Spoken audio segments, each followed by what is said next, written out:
Сәлеметсіздер ме? Каналыма қош келдіңіздер.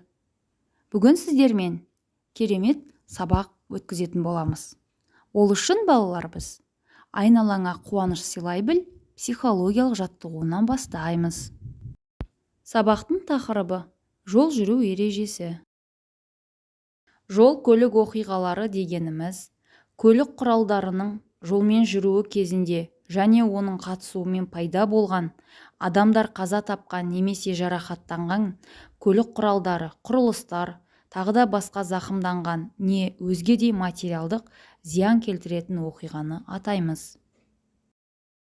Тарихқа көз жүгіртіп қарайтын болсақ, ең алғаш рет жол көлік оқиғасы 1896 жылы 30 мамырда ақш-тың Нью-Йорк қаласында тіркелген екен.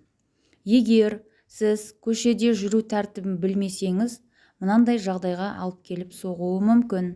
Біріншіден, көліктердің жүріп тұруына кедергі келтіреді. Екіншіден, адамдар жол апатына ұшырайды.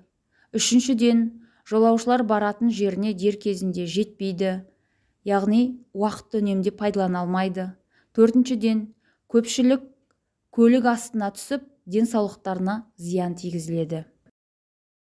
Жол көлік оқиғаларының мынандай түрлері бар. Олар соғылыс, аударылу, кедергіге соғылу, жаяу жүргіншіні соғу, велосипедшіні соғу, тұрақта тұрған көлікті соғу, жануарларды қағып кету және жолаушылардың құлауы және тағы да басқа жол көлік оқиғаларының түрлері бар. Жол жүру ережесін бұзу, жүргізушінің шаршауы, яғни рөлде ұйықтап кетуі, көлік жүргізуге құқығы жоқ тұлғаның көлік басқаруы, қолайсыз ауа райы, жол сапасының нашар болуы, міне осы жағдайдың барлығы жол көлік оқиғасын тудыратын қауіпті факторлар болып табылады. Енді бізде балалар сергіту сәті, көз жаттығуларын жасаймыз. Бағдаршам. Бағдаршам қалай пайда болды балалар? Енді қызықты ақпаратқа назар салайық. 140 жыл бұрын қала көшелерінде көптеген көліктер, адамдар, ат арбалар жүрген. Солардың бір-бірімен соқтығысып қалмас үшін қиылысқан көшелерге бағдаршам орнатқан. Ең бірінші бағдаршам Англия астанасы Лондонда орнатылған.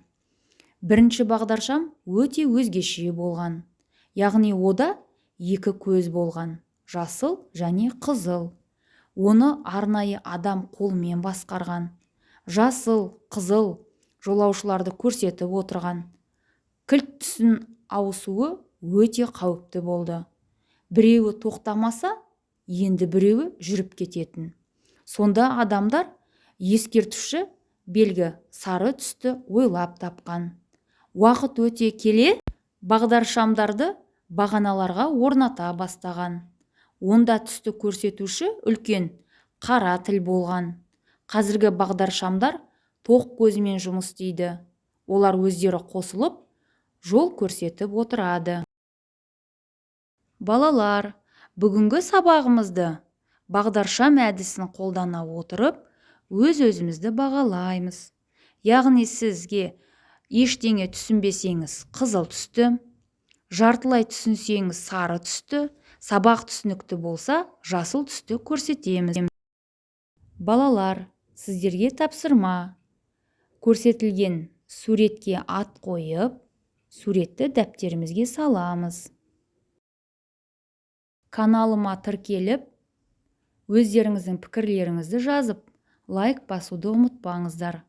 Назарларыңызға рахмет, сау болыңыздар.